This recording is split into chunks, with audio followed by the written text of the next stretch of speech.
Hello and welcome to In Focus. I'm your host, Yesenia Taveras. Michelle Harlee is a lifelong resident of the City of Wilmington. She's very active within her community, and she is a councilwoman of the Wilmington City's 4th District. She joins us now to tell us a little bit about who she is as a person and her initiatives as a councilwoman. Welcome to the show. Thank you.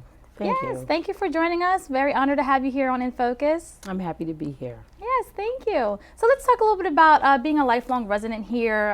What part of Wilmington did you grow up on, and what was it like for you? Okay, so yes, I am a Wilmington native, and I grew up originally on the west side, and then we moved over on the north side, basically over near the Pepsi Cola Company. A lot of people know where the Pepsi Cola Company is. I went to Laura School, Bayard, and Wilmington High, then on to Springfield College, and then I went to a Christian university that is now a part of Liberty University. So yes, I'm a lifelong Wilmingtonian, and grew up here, and I love the city.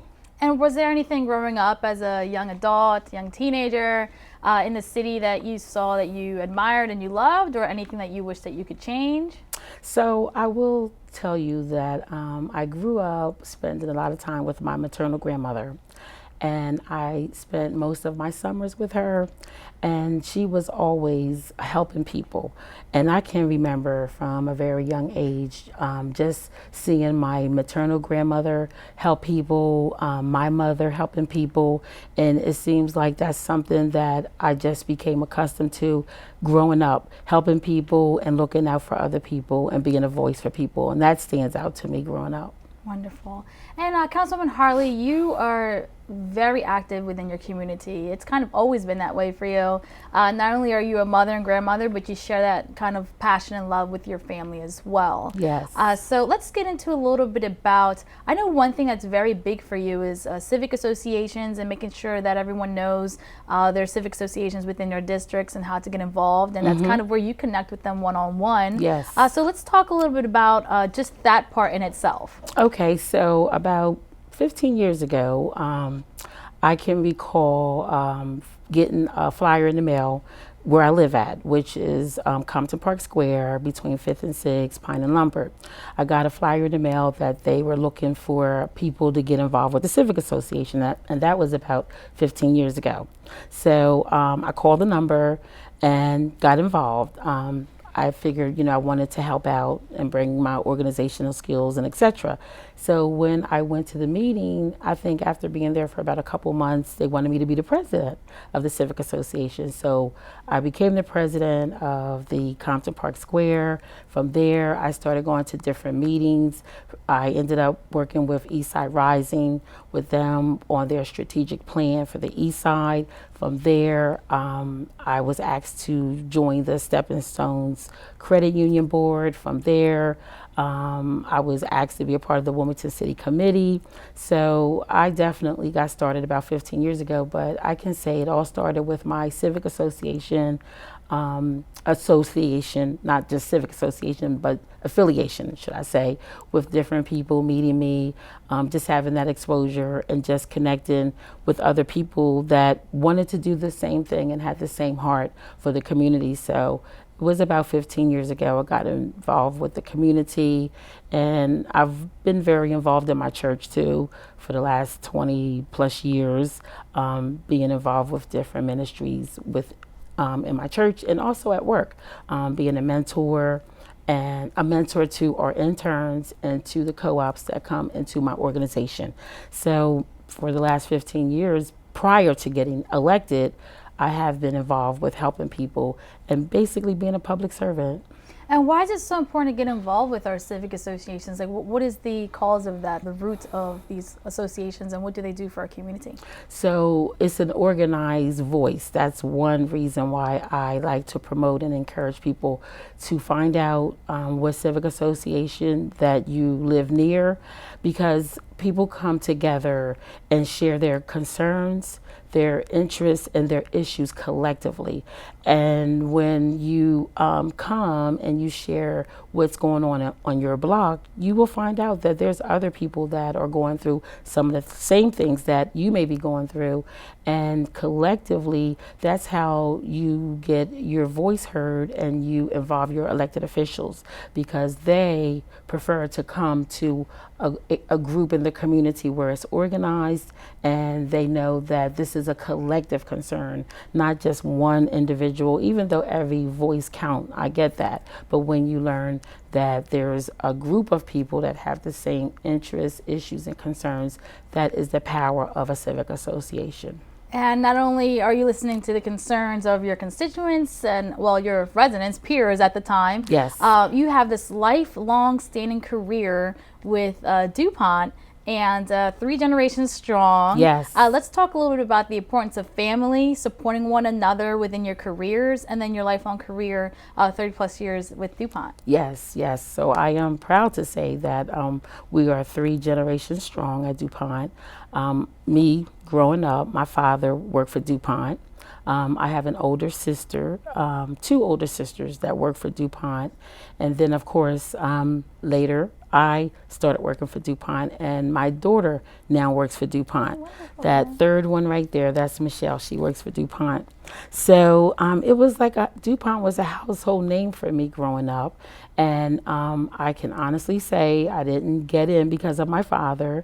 I got in because of my own skill sets, and I pretty much sold myself. So, but it is important to support family. I've always had a supportive family, my mother, my father, and having my sister there as a mentor, even though we didn't work in the same organization. Mm-hmm. She pretty much, if I had, questions, sometimes I could reach out to my older sister. But yeah, so we 3 generations strong. I started in marketing. I moved to the finance organization, and now I'm in the procurement organization, but a quality role. Okay. So for those of us that have been around for 25 plus years, we say we work for one company but can have many careers. So I've had 3. And that's awesome, because nowadays it's like, especially in like this era, a lot of people are jumping from jobs to jobs. Yes. You're here for 2 years, somewhere else for maybe another 2 or 3. Mm-hmm. But you've had a long 20 plus years, and you were able to move from department to department. So that shows growth within the organization itself, and for yourself as a career woman as well. Absolutely, absolutely. And so what inspired you to, you mentioned earlier, to mentor the interns that are there? What Mm-hmm. inspired you just to take that role on, an extra responsibility, should I say? So I really feel at a very young age, I felt the inspiration that I wanted to always help people. Whatever space and place I end up in, it seems like I gravitate towards the people or the spaces where people need an advocate or people just need somebody to support them.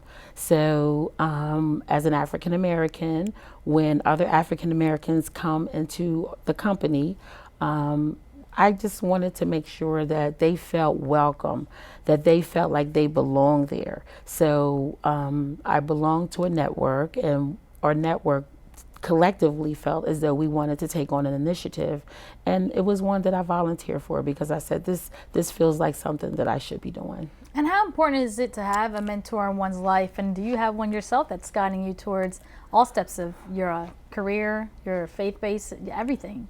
Yes, I have had a mentor. Well, I'm the youngest, so I have my older sisters, number one, that are mentors. My one older sister, she was the first one to go to college.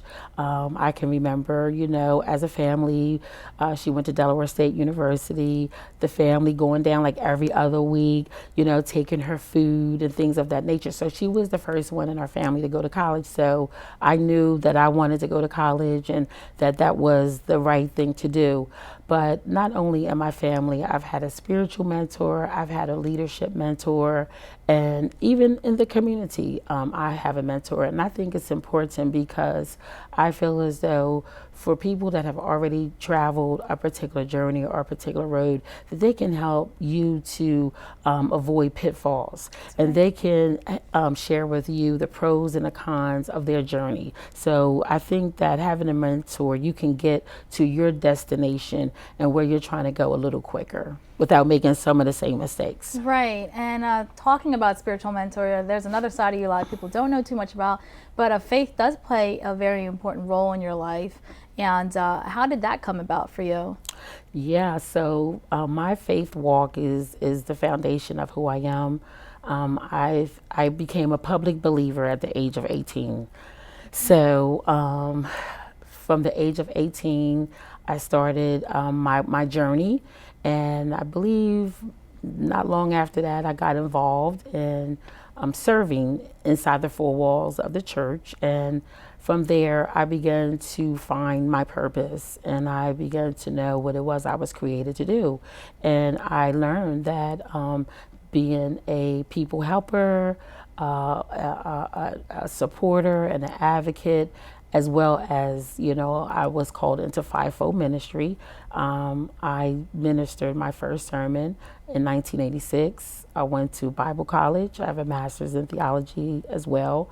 And it's a very big part of who I am and why I do what I do. And it is a compass for my way in terms of, how I treat people, how I look at life, how I look at the work that I do. And because of my faith, I know that I have an obligation to do it with integrity. Yes, and having gone through that experience and that journey can make one very compassionate and empathetic towards others and very selfless. Yes. And so you established a Polish Me Perfect grooming class for women, young girls. Yes. And so in that aspect, you're kind of, again, lending a hand and trying to bring and raise women up. So talk to us a little bit about that initiative. Yes, so being a supporter of other women, I think, is something that I'm passionate about as well. Many people don't know, but I've actually had 4 different women groups that I actually organized. The first women's group was called Women of Destiny. Okay. Another group I organized was called Women of Excellence. Another one was DIVAS, which was an acronym for Dynamic, Inspirational, Victorious Sisters Affirming Each Other, and then Polish Me Perfect. So Polish Me Perfect ended up being my brainchild as it related to talking about the inner and outer beauty. So Polish Me Perfect is about educating, empowering, and encouraging women that beauty starts on the inside and it works its way on the outside, and just wanting to help other women to be beautiful. I'm a woman that I like to have a polished look myself, and I like to help other women to look good too. That's right. And looking good you are. Thank you. Thank you. You're part of a historic session right now. We have 7 women on council. Yes. And this is a historic moment for all of us. It gives a lot of empowerment to young girls. Yes. Who believe that one day they can actually serve their community as well. So when in your journey did politics become of an interest for you? So I'll be perfectly honest with you. As I shared earlier, that I got started in the community about 15 years ago, and my motive was to basically help. I seen a need in my community. I seen a need in different places and spaces, and so I felt the inspiration to help. I never got involved in serving, whether it was the president of the Civic. I was even president of the Neighborhood Planning Council. Getting on the Wilmington City Committee, which is my political party. And I was at the Civic Association meeting right there, speaking to my constituents. However, what really inspired me, I believe, was one day I was reading a paper and I seen the statistics around education, around environment, around pay, and I think it was public safety. I was reading the paper and it had a pie chart and it showed the percentage of the income medium, education. And I can remember reading that feeling like, wow, there is definitely a need to support people in living a better quality of life. I can vividly remember thinking that, number one. So the article I read planted the seed that I really needed to do more. That was a prayer walk. There was a young person by the age of 6 that got shot on the east side. Okay. And so I wanted to do something to just bring some positivity. So we got together. That's Pastor Sandra been there. I know Pastor Margaret Guy. Those are her children, and I know she was there. So we just kind of got together and walked through the east side and just was trying to spread some positivity in the community. So that's what was going on right there. But which means a lot, especially for something as sensitive as this here, and seeing as a council person that you're stepping outside of that role and you're still being a part of the journey here within your city, within your community. Yes. We coming together for that really meant a lot, because even though, when it comes to public safety, we have a police department to handle that, but there are things that we can do as elected officials to show the community that we care, and there are ways that we can gather people together and be positive, right. And to just kind of come together. And I thought it was a time that we needed to try to come together, because it was a lot going on, and a lot of people was really feeling kind of sad about that situation. I can recall that going on at that time. So my reason for wanting to run was, one, reading the article, and then learning that it was an open seat. It was an open seat. Okay. Yeah. And then opportunity that you knocked on the door. Yes. But this was the unique thing about it. I began to talk to different leaders within the 4th District, because remember, I was involved in the Neighborhood Planning Council, which involved all the leaders in the 4th District. Okay. And then I was on the Wilmington City Committee. So I was already involved with a lot of the leaders. And when it was an open seat, I wanted to know, who should be our next leader? I was concerned, because I was already working in the community. We were working on initiatives, and I didn't want to see our work, kind of go to waste. So that was another reason. So once I started asking around, and a number of people said, I think you should consider it. That's honestly why I decided, because other people wanted me to run. That's right. And now you're in your 3rd year here. Yes. We're almost done this term, but we still have a long way to go. Yes. Now that you're in this seat, is there anything different that you thought it might have been like, or is there a lot of growth that you've learned along the way? Share with us the before, just Michelle Harlee, to now the Councilwoman Harlee. Okay, so it is definitely a different view from not being elected, or looking at government from the community's perspective, versus actually getting elected and understanding how government works. So I would say the biggest change for me is that everything you think you want to do, it just doesn't happen that easily. You definitely have to work in solidarity with a group of people. Yes, and that's me there. Our inauguration, the first Tuesday, I believe, in 2017, the 107th Council. What were your thoughts here? What were you feeling here?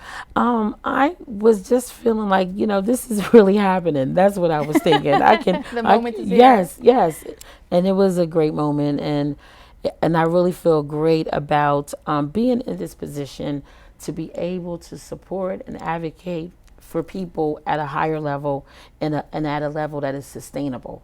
That is the major difference. In the community, you can come up with good ideals, but that's about it. Right. You can come up with good ideals. Well, on this side, I can come up with a good ideal, and I can work in solidarity with my council colleagues to make it a policy. So I think that is the fundamental difference in being in the community and being an elected official. I can do more working collectively with my council colleagues. And Councilman Harlee, you had so many initiatives when you were just that community member getting ready to get in the seat, and a lot of it has come to light now. Yes. And we have a lot of economic growth in your district. Yes. We have a lot of residential housing coming up in your district as well.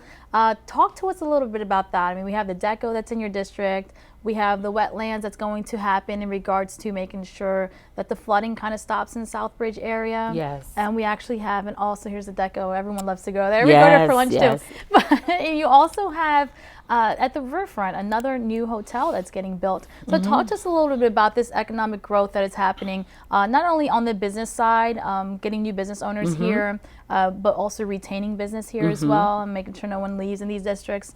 And having new property going up as well in your district. Talk to us a little bit about this. Well, first of all, I think it's absolutely amazing, okay, in terms of the growth, the commerce, the people, the buildings, the energy, all of it.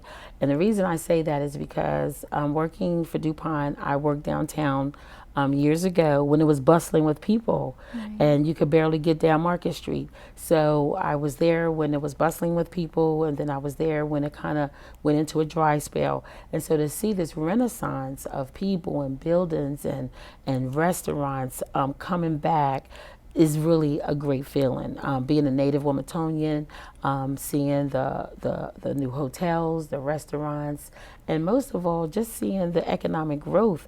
And for me, that makes me feel good, because at the end of the day, we're putting people to work, and the city is making money.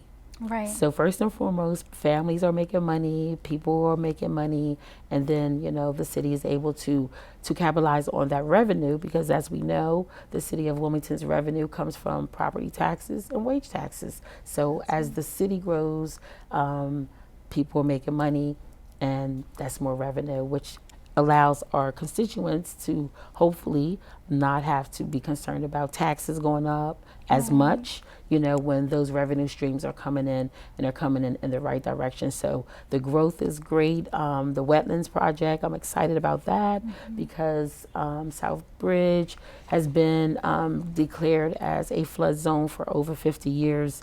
And I'm excited because I know that it's going to help with the mitigation of that problem. It's not going to solve it completely, but it's definitely going to make it a whole lot better. So I'm excited about it for that reason. And it's also going to be a beautification project too. So, you know, when you have a beautiful environment and it's a win-win for everybody, I just think that's a great thing. It definitely is. And Wilmington has transitioned over the years from a place to be somebody to a place where you live, work, and play. Yes. And in regards to play, you're making sure also in your district that we're not forgetting about the youth. Right. And Eden Park is going to go under a $2.8 million renovation. Yes. And this is going to be major. I mean, I grew up in the city. I was a lifeguard. I lifeguarded Eden Park, West Center City, Browns Pool, PS. So this here was always like the hub in your district that a lot of us love to go to, because you not only had the pool, you had the basketball court, you have the park. Talk to us a little bit about what does this mean for the community that you're serving? It means a lot, because as you said, Eden Park has been a staple in the city of Wilmington, in South Wilmington, for many, many years.